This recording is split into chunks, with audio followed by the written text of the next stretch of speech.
can't happening. We need to get it together. I'm trying. I really am. It's just been so overwhelming. I can't do it anymore. It's too much. It's okay. We're here for you. We'll get through this together. What would you do if you walked into your own restaurant and found your employee crying alone in the kitchen? That's exactly what happened when an undercover CEO decided to visit his own diner pretending to be a regular customer. What he heard behind those swinging kitchen doors would change everything. Stay till the end, you won't believe what happens next. And hey, before we dive in, don't forget to like this video and subscribe for more heart-touching stories just like this one. It was a quiet Tuesday morning when Daniel Reeves parked his old black sedan outside a small roadside diner called Sunny Spoon. From the outside, it looked ordinary, white paint slightly fading, a neon sign flickering in the early light, the kind of place travelers stopped at for pancakes and strong coffee. But for Daniel, this place meant much more. Sunny Spoon was one of his first restaurant branches, part of a growing chain that had started from nothing but a dream and a food truck. And today, no one knew the man walking through the door was the CEO, the founder himself, disguised in a worn denim jacket, baseball cap, and cheap sneakers. He wanted to see the truth, how his employees treated customers when the cameras weren't rolling, when no one was watching. He had heard rumors lately, customers complaining online about slow service, cold food, and even rude staff. Instead of sending corporate inspectors, Daniel decided to see it for himself, as a silent customer. He sat down in a booth by the window. The morning sun cut through the blinds, painting lines of gold across the tabletop. A young waitress, probably in her early 20s, walked over. Her name tag read Lily. She smiled, but it didn't reach her eyes. "Good morning, sir. Coffee?" she asked softly. Her voice trembled slightly, as though she hadn't slept well. Daniel nodded. "Black, please. And maybe your breakfast special." "Coming right up," she said, forcing a polite smile before walking away. As Daniel watched her go, something about her caught his attention, the slump in her shoulders, the way she wiped her eyes quickly when she thought no one was looking. She was trying to hold it together, but she looked exhausted. Her apron was slightly stained, her hair pulled into a messy ponytail, and yet, she kept moving, serving every customer with quiet politeness. The diner wasn't busy that morning, just a few regulars chatting near the counter. But the air felt heavy, as if sadness lingered between the smell of coffee and bacon. 15 minutes passed. Daniel noticed Lily moving slower now, biting her lip as she balanced two plates. The cook, a tall man in his 50s with a rough beard, barked orders from the kitchen window. "Lily! Move faster. We got people waiting." "Sorry, Mike," she murmured, quickly setting down plates at another table. Daniel saw her flinch every time the cook shouted. Something wasn't right. When she finally brought Daniel's food, he gave her a kind smile. "Thank you. Smells great." She nodded quickly and whispered, "You're welcome."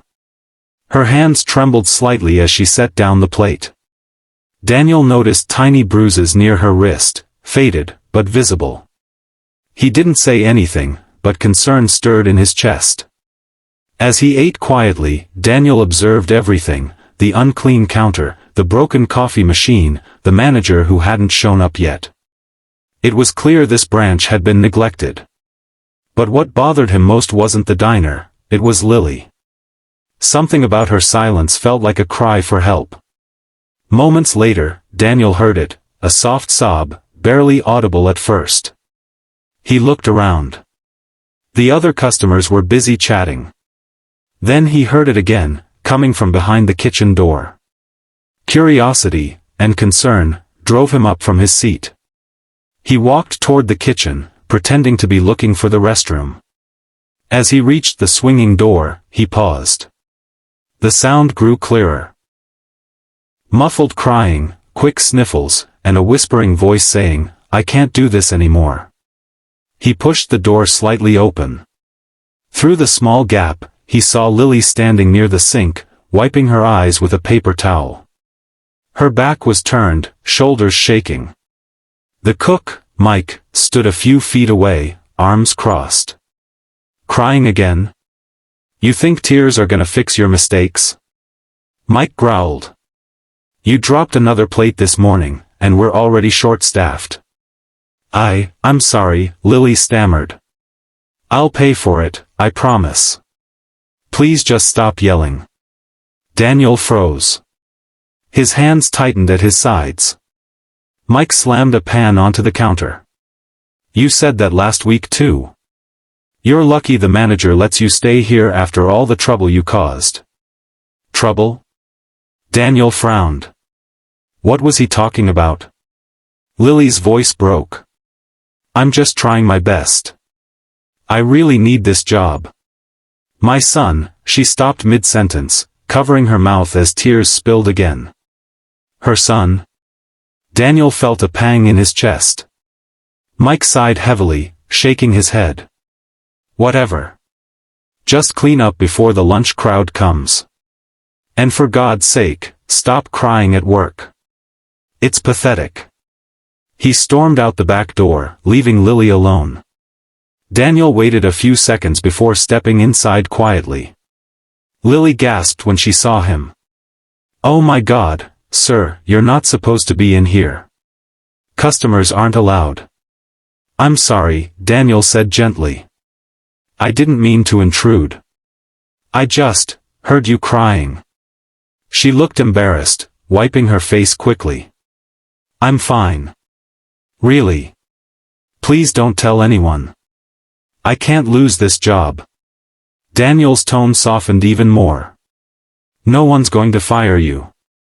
But, is that man always like that? Lily hesitated. It's not his fault. We're short on staff, and I've been late a few times because I have to drop my little boy at daycare. I can't afford to lose this job. Rent's overdue again. Her words hit Daniel hard. He had built Sunny Spoon to be a place of warmth, fairness, and community. A place where employees were treated like family. Hearing this broke something inside him.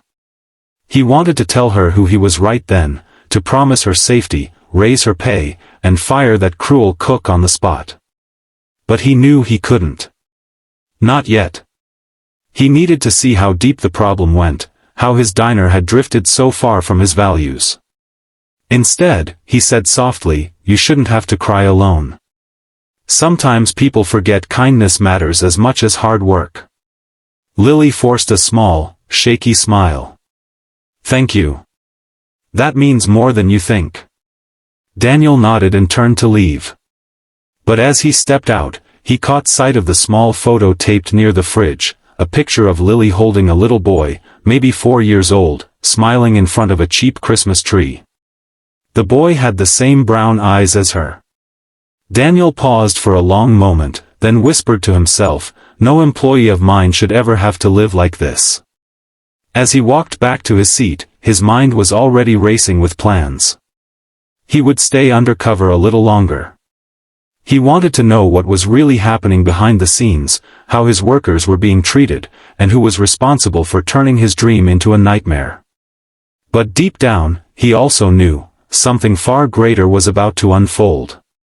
And that's where things start to change, but trust me, what the CEO does next will leave everyone speechless. Make sure you hit that like button and subscribe right now, because... The next morning, Daniel returned to the diner, still undercover, still wearing that same worn jacket. But this time, he wasn't here just to observe. He wanted to make things right. When he stepped inside, Lily was already working, moving quietly between tables, trying to hide the tiredness in her eyes. Daniel ordered a coffee and waited until the cook, Mike, started shouting again. You're late again, Lily. I told you. Before he could finish, Daniel stood up. That's enough. His voice was calm, but commanding.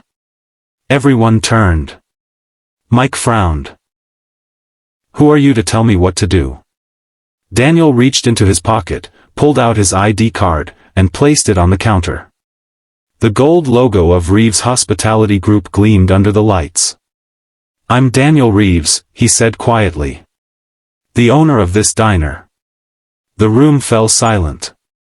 Lily froze, her hands trembling as she looked at him in disbelief. Daniel continued, "I came here undercover because I wanted to see how my people are treated. And what I found broke my heart." He turned to Lily. "You've carried this place on your shoulders with kindness and strength. From today, you're promoted to assistant manager, with a full raise." Then, turning to Mike, he said firmly, "You're done here." Tears filled Lily's eyes, but this time, they were tears of relief. Daniel smiled softly. "No one working under my name will ever feel unseen again." If that moment touched your heart, don't forget to like this video and subscribe for more inspiring stories.